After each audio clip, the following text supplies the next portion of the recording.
Welcome back to the New Level Podcast, everyone. My name is Phil, and I'm your host on the show. If you enjoy our content, please consider subscribing, sharing, and hitting the like button. On today's episode, we speak with Dave Couture, Vice President of Development and Technology at Larochelle Groupe Conseil.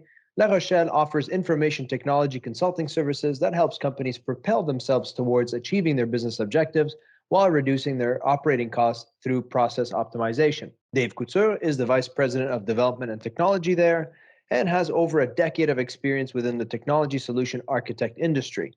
Dave is a member of Corporate Connections Canada, a worldwide business executive group that connects leaders around the world and empowers them to create opportunities and meaningful change in their organizations, communities, and lives. Today, we discuss the top challenges we're seeing in the solution architect industry, why solution architecture and development is so significant for businesses achieving their goals in digital transformation. We also talk about the customer experience and data valorization. And finally, the value consultants can bring to organizations and the long-term effects of collaboration. Without further delay, I bring you Dave Couture from Larochelle Groupe Conseil. You are listening to the New Level Podcast, where humans talk about automation. We bring you industry experts and share new ideas that help elevate your business. Join your hosts, Philip Agib and Teresa Foreman, on the journey of automation technology.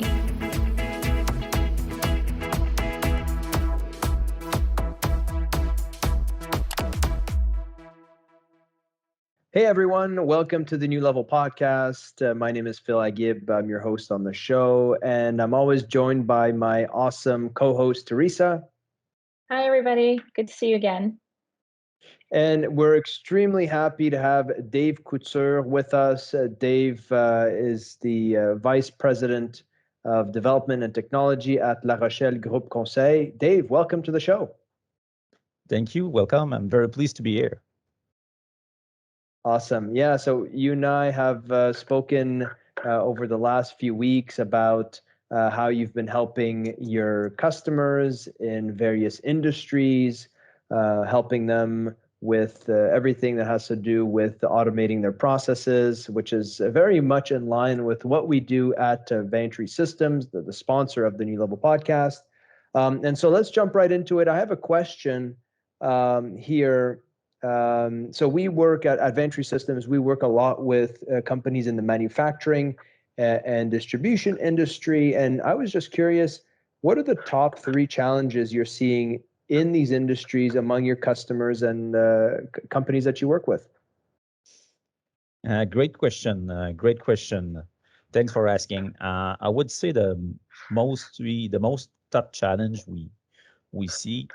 The first one is be able to do a plan for the digital transformation.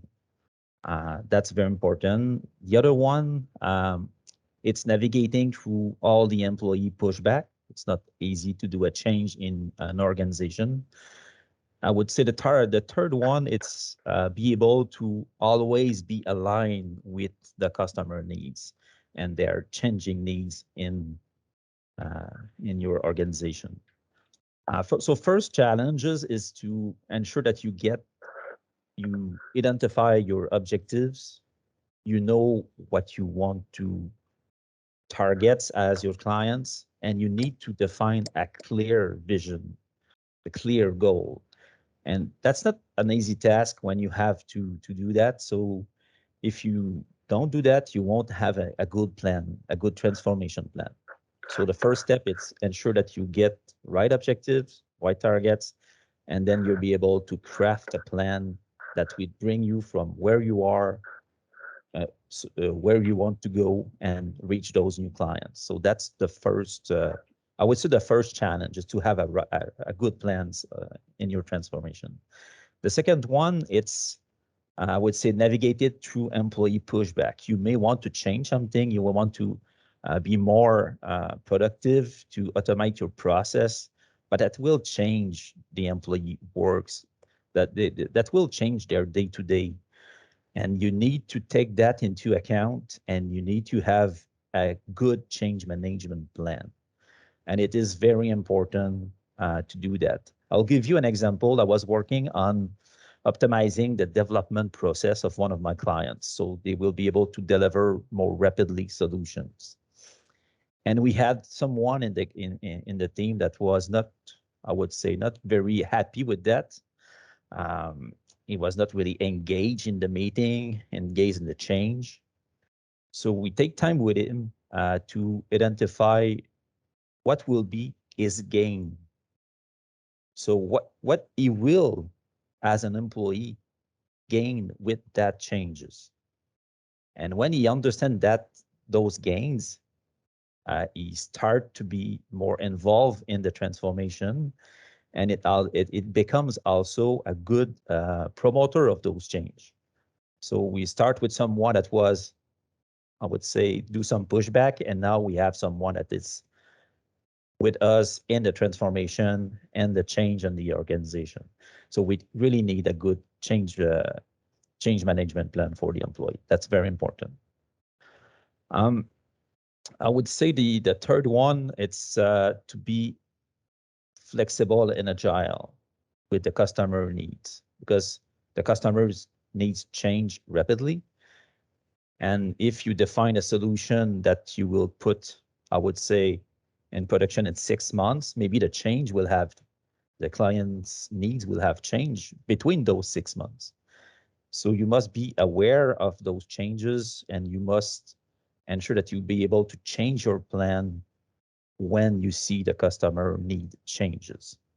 So it's not, I do a plan and then I execute it, I close. You still need to look at your customer at every day, so you ensure to meet your objectives. That's very, very good. Yeah, I actually love those three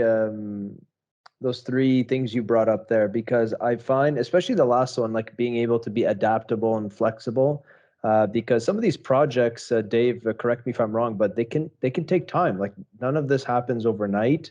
It takes time, and so businesses are, they set their goals, but they're also evolving during the implementation time. So I can see why the partner or whoever you're working with, they need to be able to be adaptable. So that I can appreciate. And then to your second point about like change management, at Vantry, we help a lot of companies optimize their process, right, through different EDI and API integrations with their supply chain partners. But those changes do impact employees' day-to-day lives. And although the IT directors or the VPs or the owners of these companies can see the value in implementing these solutions, someone who's been doing something one way for the last 5-10 years, and then here we come in as a technologist coming in and suggesting solutions, saying, okay, this is how it's going to be going forward. I think it's important to recognize that person can feel unmotivated to change the way that they do things.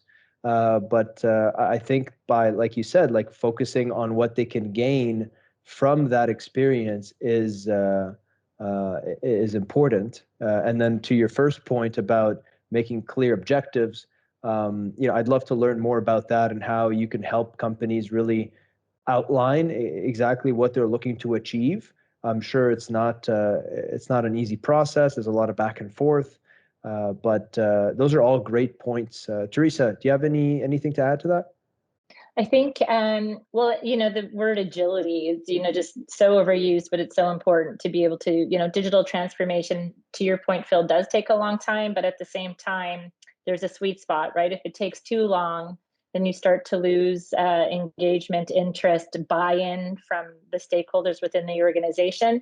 And I think, Dave, the point you made around the employees is so important, because if they don't, usually, software integration, software projects like that, where they fail is not that the platform or the program doesn't work, it's adoption and engagement, right? And if I was just having this conversation with a client last week, where they were complaining about this piece of software that they brought in, and they said, it's not working in the way we thought it would work. And I said, is it not working, or is the staff not working the platform, working the software in the way they were meant to? So personally, in my experience, if you don't have that adoption and engagement, that is first and foremost. And change management, an important part of that is tell them what you want to tell them often, and then tell them again.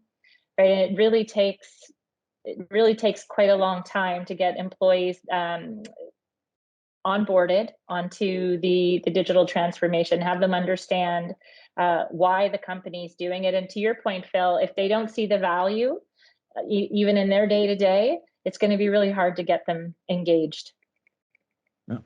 Yes, they need to see the value of that change, that will help us in their day-to-day task, and maybe free them of some, I would say, not more pleasant task, and then increase in their role in the organization, since they can do something else, something better, or something new. Yeah. Because they will put those, I would say, those more complicated tasks, or more clerical tasks that they will be being automated by software. Yeah, and I think just to push a little bit on that that topic of the human aspect of digital transformation. I follow this gentleman, Eric Kimberling. He's a ERP consultant, and I really like the content he puts out. And he recently put out a post about exactly this, like just people that are in the organization that might feel like this is a challenge for them. And he split it up into 4 different, I guess, reasons why someone might feel, unmotivated to accept the change. So there's like things like misalignment. So this could be like,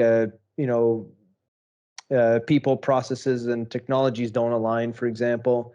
Then there's like misunderstanding. This is like more of like the lack of awareness regarding new software functionality, which obviously can be solved with just more education. Then there's the unintentional resistance, which is like the fear of loss, perceived lack of personal value in the future. And then there's the intentional resistance, which it could be devastating for a digital transformation project. So I think it's interesting that like you would sit down with that employee and like essentially spend more time with them to identify, what is really blocking them from moving or accepting this change. Because at the end of the day, it's a critical element in a project like this. So yeah, I think that's a great thing that you guys are doing. Hi, everyone. If you enjoy the content, please make sure to share with friends, smash the like button, and subscribe. So to move to the next question, I want you to kind of share with us a little bit about what Larochelle Groupe Conseil does, and more specifically, what does business and IT architecture mean to you, and how it can help businesses? Another good question. At Larochelle, what we do is we fuse the business and the technology, and we create value for the organization. So we use technology to unlock the business value, and we create a complete transformation roadmap. So the company, they will be able to meet their objective and be the leader on their markets. There's several steps of doing that. It's not easy as we enter the place and then we change the organization. First, the first part that we do, I mentioned it earlier, we help the organization define their objective. That is the first part, and it is very important, the business objective they want to reach. We also create what we call a current architecture. So we look at the business in its current states. What are their processes? What are their technology they are using it and for doing their works, and how the company is organized. After that, we create a target architecture. where they need to be the top in their market, to reach more client, to do more sales. So we create that target architecture. And between those architecture, the current and the target, there is gap.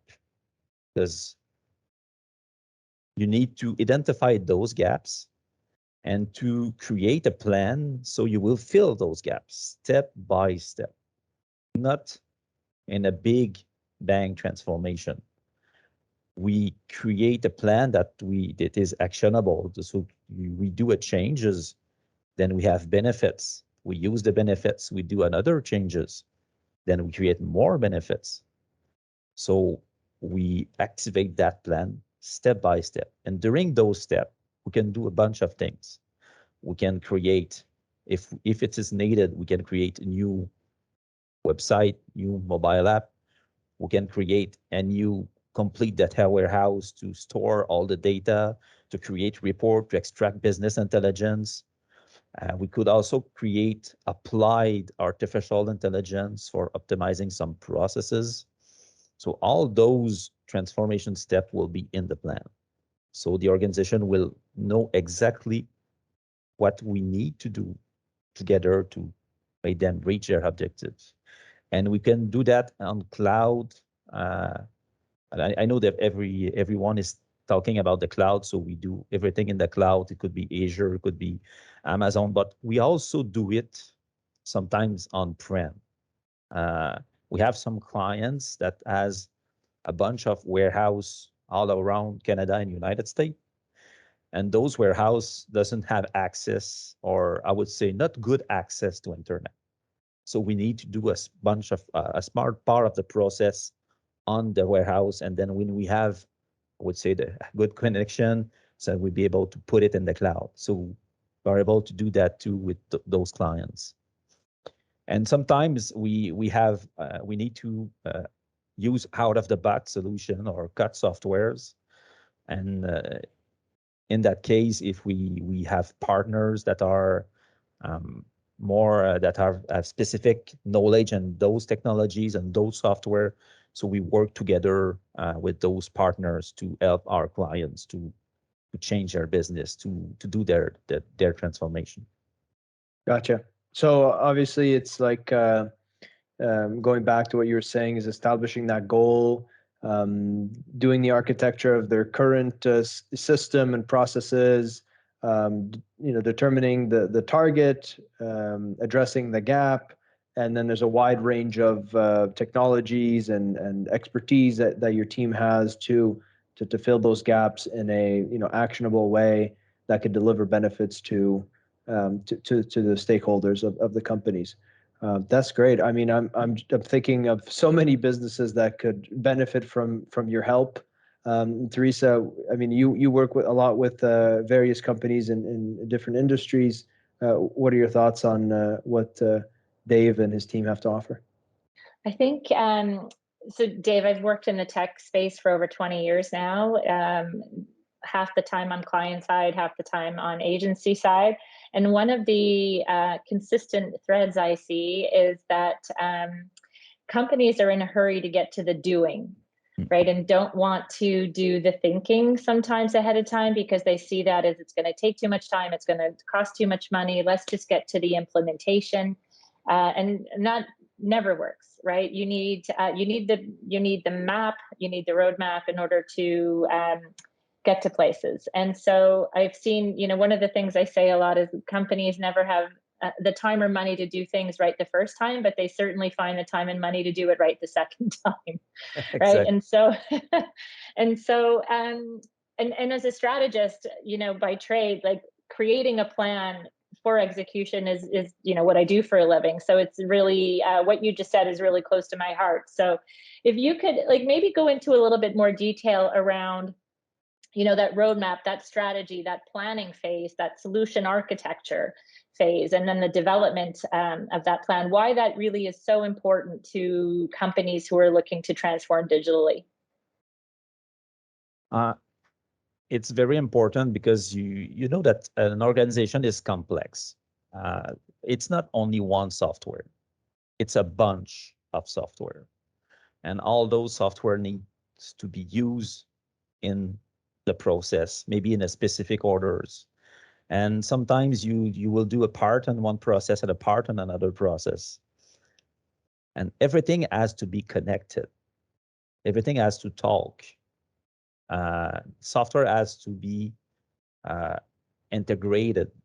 But there's a good way of doing integration, and there's bad ways of doing integration.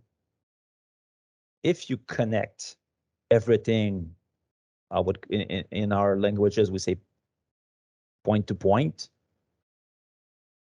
it's like you have only one big software. Even if you have 10 or 20 software, if you connect them point to point, it's like just one big one software.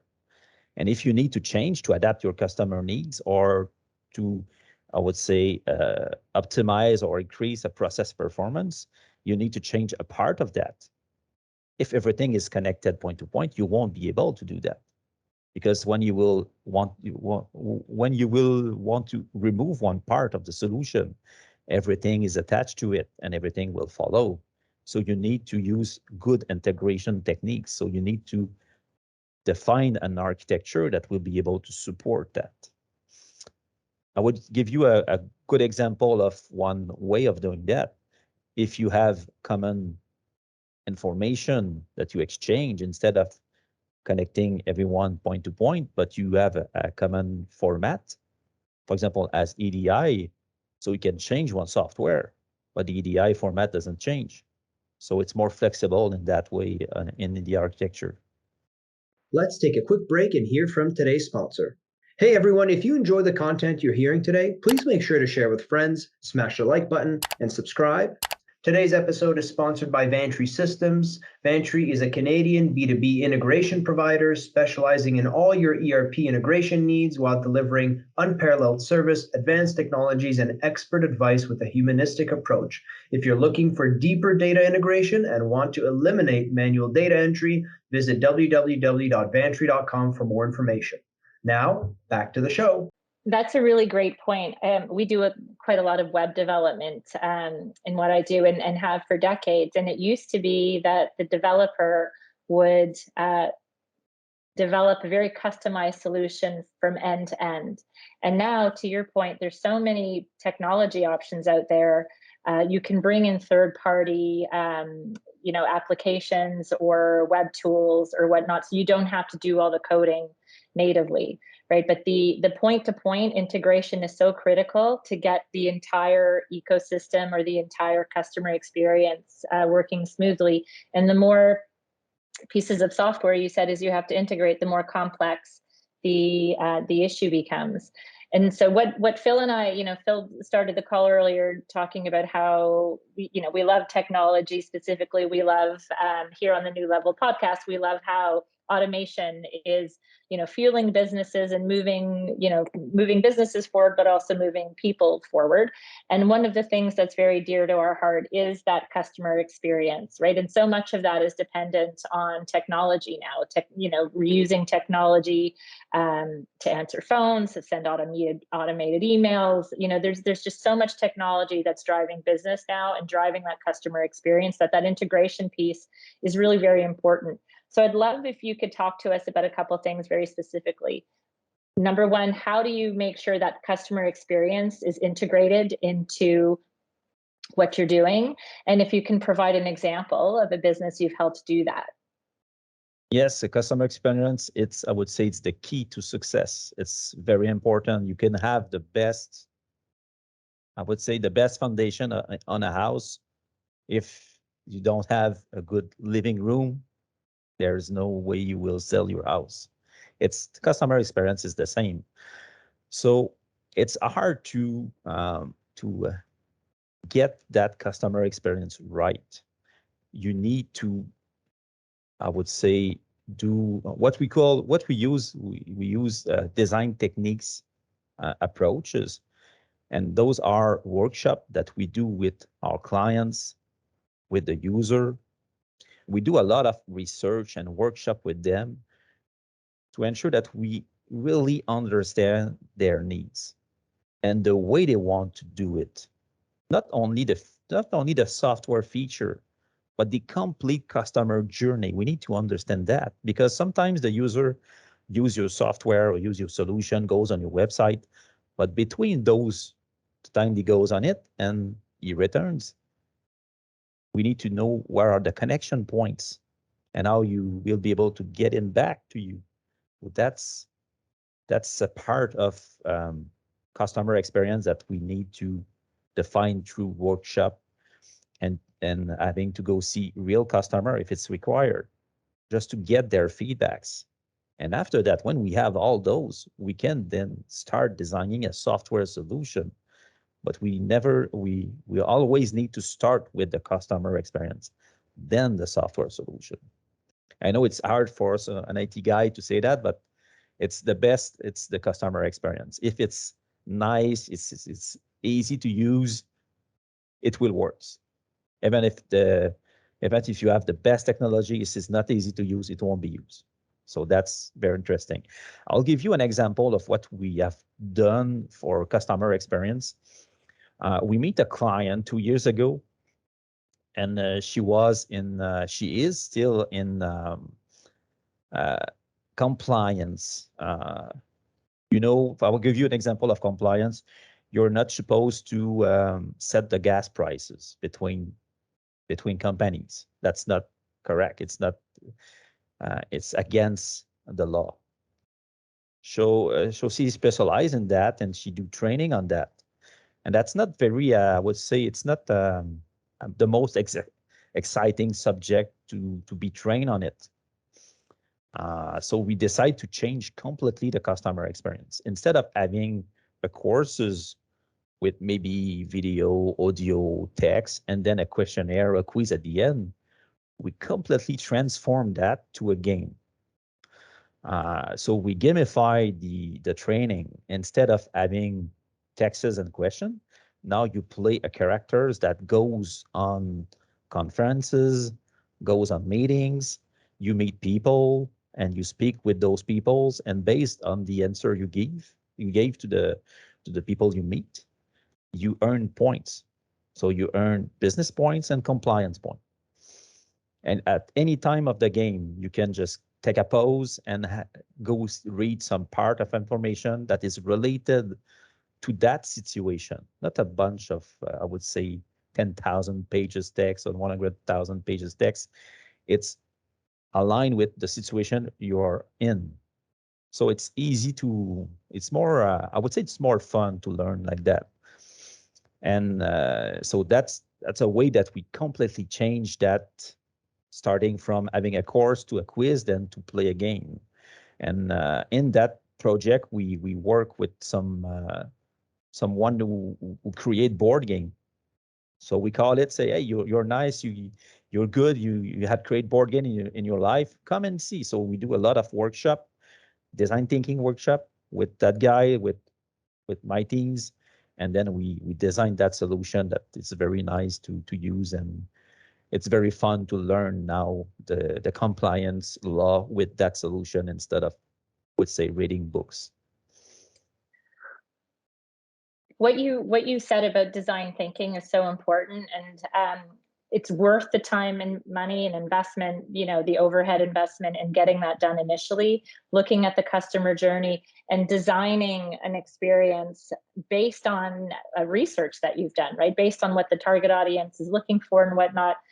So that was really important. And the other thing I see a lot of companies struggle with is when the subject matter might be a little bit dry, as compliance might be, finding a way to make it engaging, finding it a way to gamify it or make it fun contributes to that customer experience, right? And can turn what would have been maybe a not so pleasant experience if you're reading very dry things about compliance, and make it fun, make it interesting, which makes helps people retain the information more, helps them make it a little bit more memorable, leaves a positive feeling with the customer on what the brand did for them. So I love everything about that example.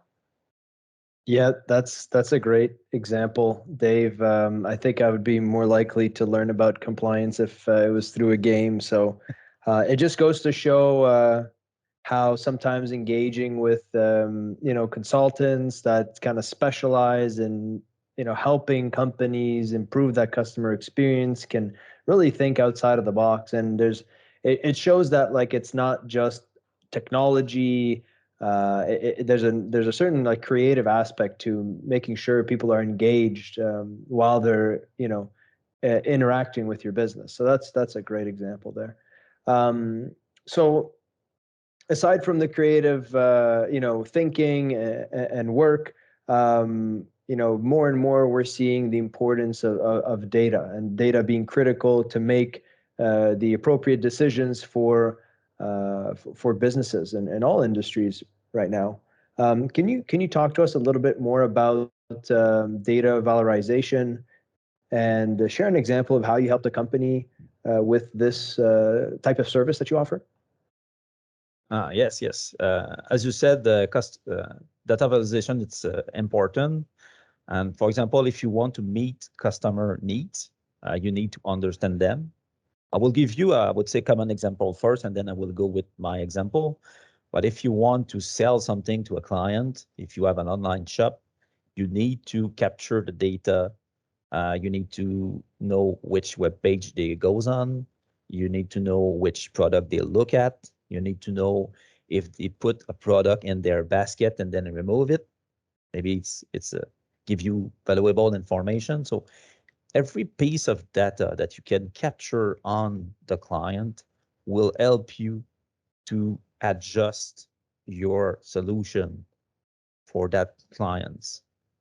I remember looking, it's an AirPod for Apple phone a bunch of times. So I put it in my basket and remove it, put it, remove, put it, remove. And I received an email from Amazon that said, if you buy that AirPods today, we will deliver it to you tonight. So they take the chance, since they know all that data, to put it in maybe in a truck or a delivery truck and just bringing near my house so I could buy it. So when you have that kind of data, you can change the way you approach your clients and you can target them very well. But the example I will give you is not really about reaching more client. It's about to changing people's life. We were working on a project for chronic disease. And when people live with chronic disease, one part that is complex is to remember what are the symptoms that you have every day before you go see your doctor.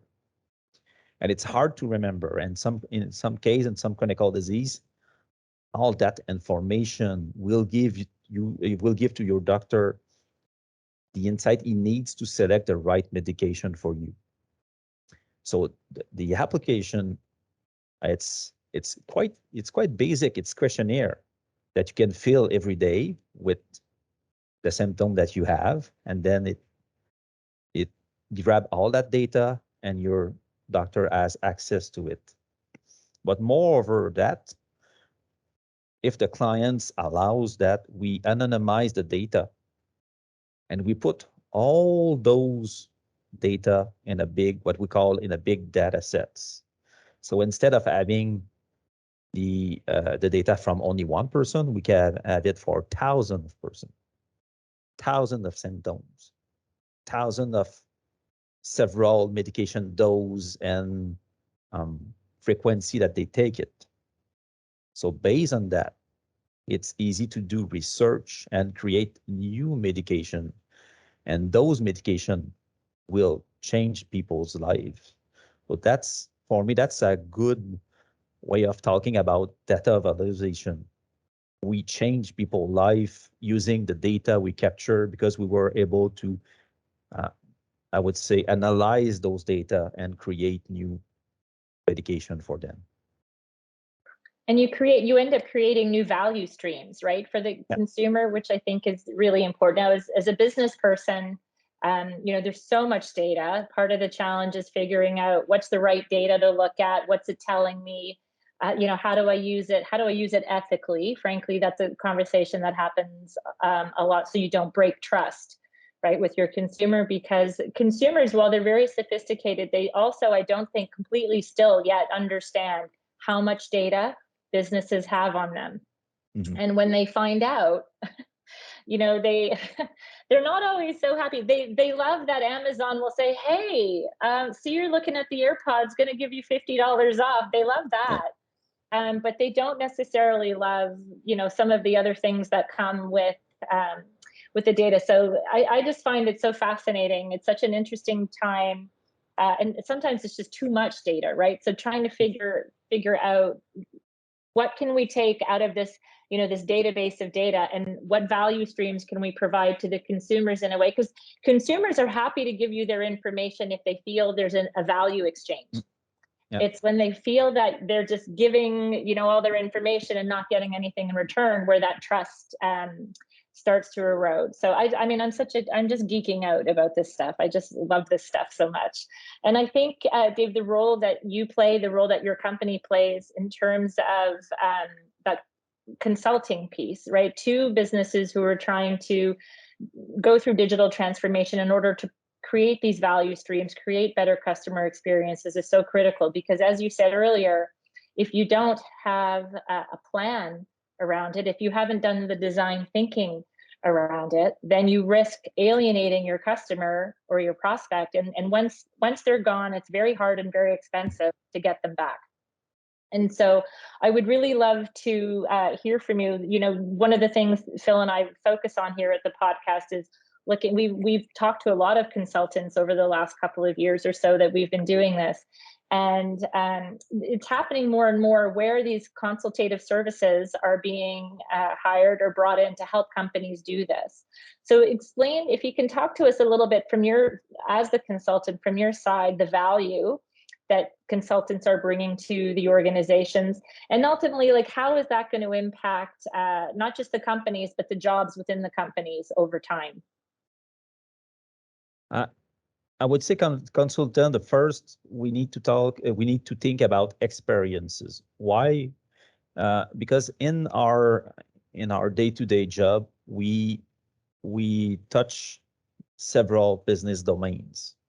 I've worked on my military project. I've worked on a financial project and a bunch of different projects in my life.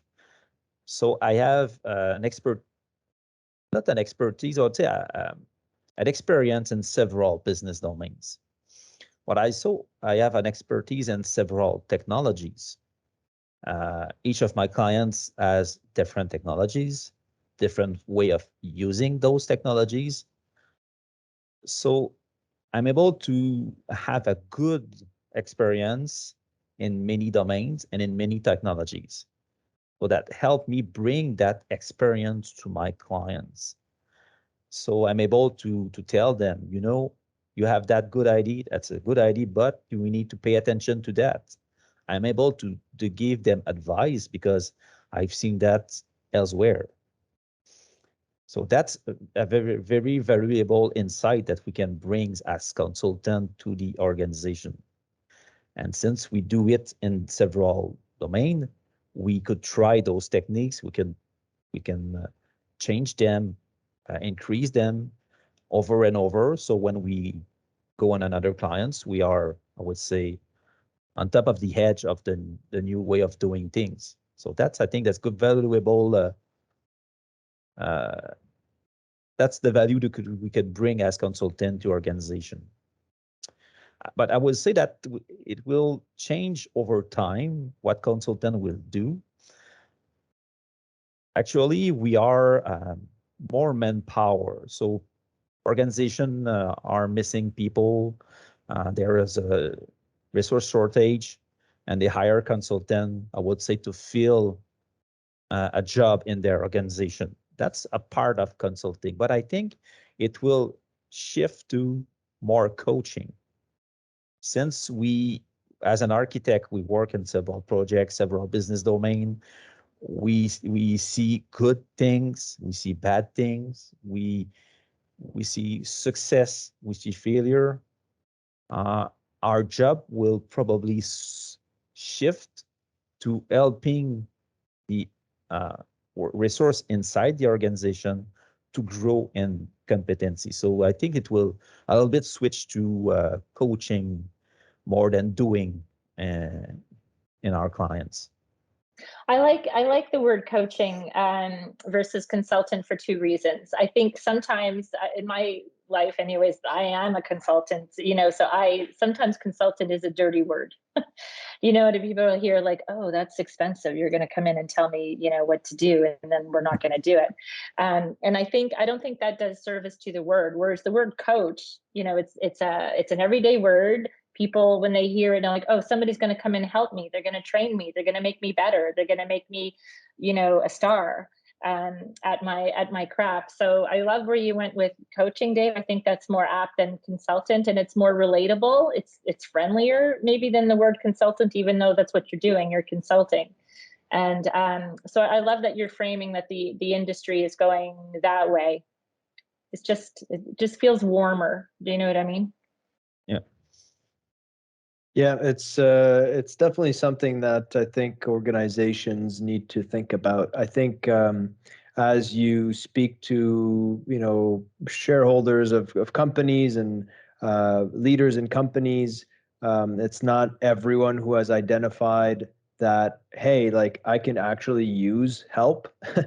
And so I think taking that coaching approach is good. And I think the message to those people who are maybe doubting the value that a consultant or a coach can bring to their organization is exactly what you said. It's experience, it's competency, it's how, can this person help me avoid major mistakes? Yes. The answer is yes, pretty much all the time. Now, I'm sure that people need to do their due diligence. They need to make sure that they choose the right consultants, people with experience, expertise in their field, if they can find it. But I think I must agree with you that consultants and coaches can bring a lot of value to businesses, just by bringing those experiences to the table. What's another great value, Phil, that they can bring? You mentioned experiences, whatnot, and what I think they bring also is they're neutral, right? So sometimes you're coming into a digital transformation project, and Dave, I'm sure you've seen this. There's a lot of politics at that table, and there's competing agendas, right? People, sales want something different than marketing, who wants something different than the chief revenue officer, who wants something, the CEO wants something, the CFO wants something. And when you bring in a coach like that, there's just more objectivity, and sometimes takes that tension down a bit and makes the project a little bit less political. Yeah, effectively. Because as consultant or coach, we are not there to take the decision. Yeah. We're here to help them take the decision. That's right. To do reflection, to analyze all the point of view of every person. So, and we can give them advice, but we do not take the decision for them. And that part is very interesting, because instead of having different agenda, you are able to bring everyone together toward the same objectives. That's right. It's very important, because if you don't, then it just goes off the rails, right? And more time and more money, and then relationships internally start to break down. And it's really, really important, and a very important role in guiding. As you said, you're not making the decisions, but you have the expertise to say, here are the pros, here are the cons. What do you want to do? Mm-hmm. Yeah. And I find, we talked about shortage in staff and resources. I find, since the pandemic started, we've seen that accelerate. I find another thing that, has taken a toll on companies is this, working remote, situation where companies are forced to decide what to do. Are they going back to work at the office? Are they going to do a hybrid environment? You have big companies who announce that their staff can work from home forever. And so I think that, in this digital age where everyone meets online, I'm curious from a consultant coach perspective, Dave, if you can talk to us about the difference in your opinion, between in-person meeting, online meetings, when it comes to sort of relationship development. It's a very, very good questions. Very interesting one. I would say I would start by saying that I really love technology. I'm in technology since I'm 12 years old when my mother bought me my first computers. It's a long time ago. We were using audio cassette to record our program on the computer. No diskettes, no USB drive, no cloud. There wasn't internet at all when I started doing software. But and my Google was my book. That was the only part. So I love that technology. I think that in long term, those collaboration tools will help to create virtual teams around the globe. They will help to reach talent at other places. We don't have one here. We can reach another country, another city, somewhere else, and we can create those virtual teams. That collaboration will help to create the best thing that we need to do the work. But that's the part that is very interesting. But aside that, I think we must really pay attention to work-life balance using those collaboration tools. Everyone has a computer, everyone has a cell phone, and all those tools are available on all on all the computer and the cell phone.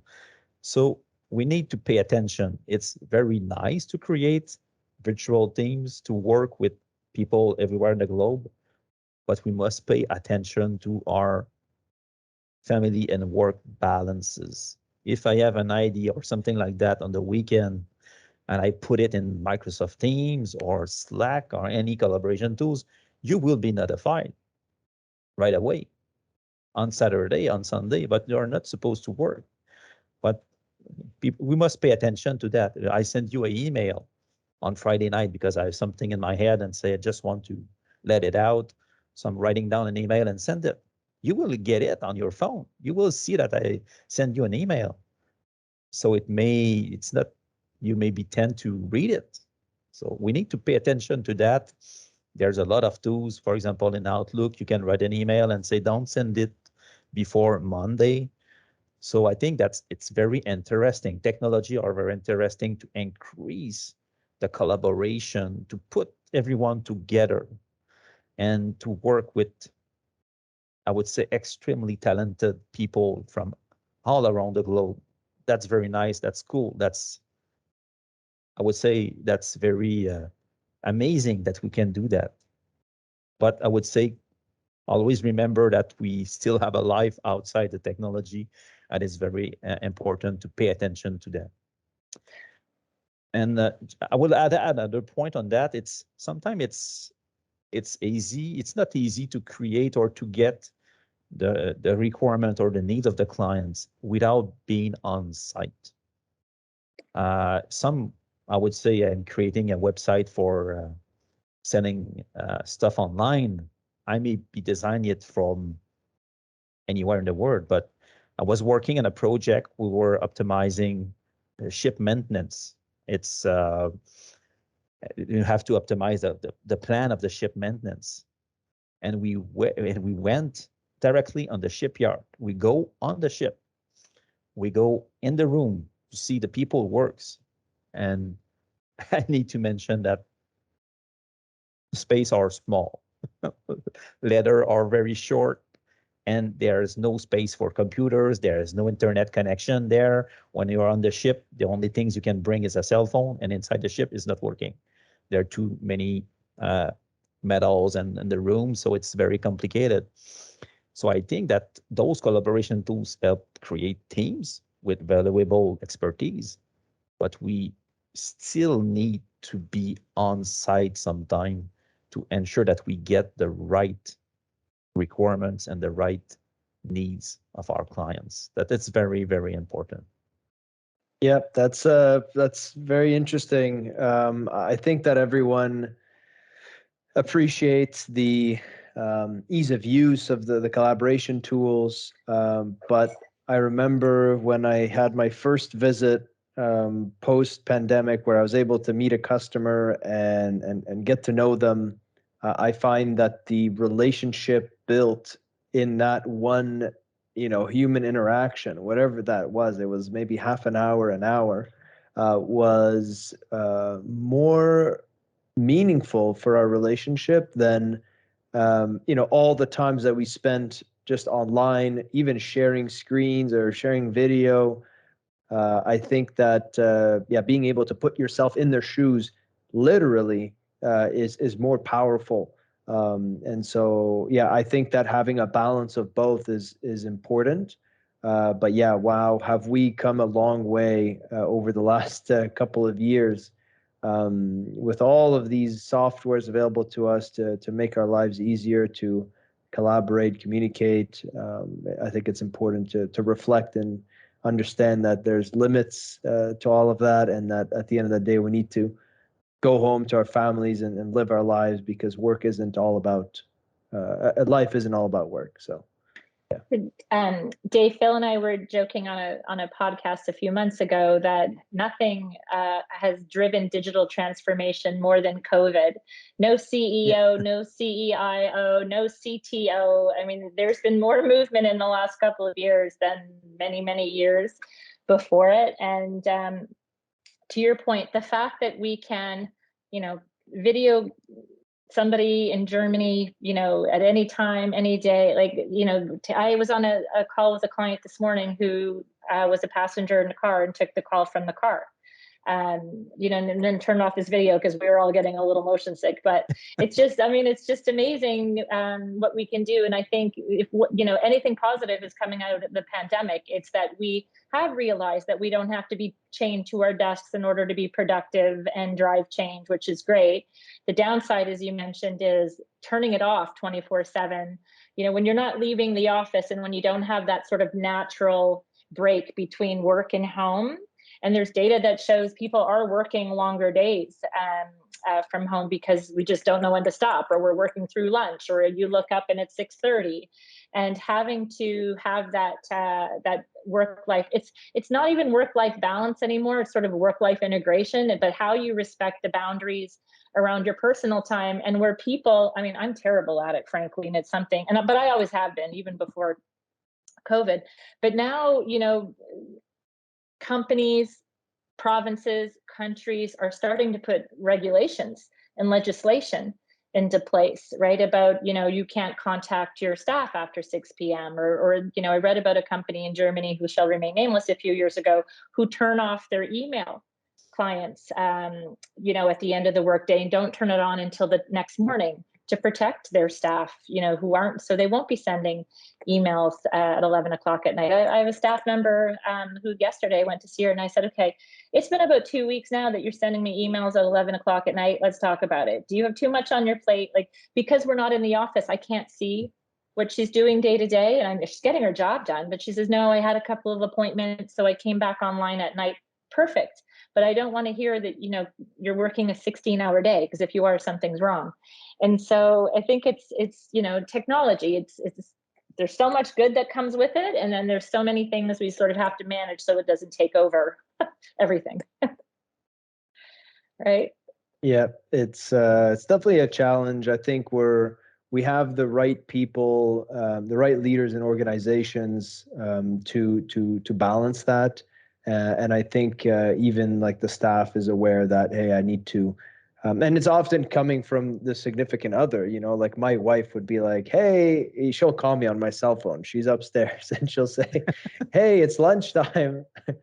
So yeah, I think it's you got to balance sort of work ethic and making sure you're healthy mentally and physically. So that's good.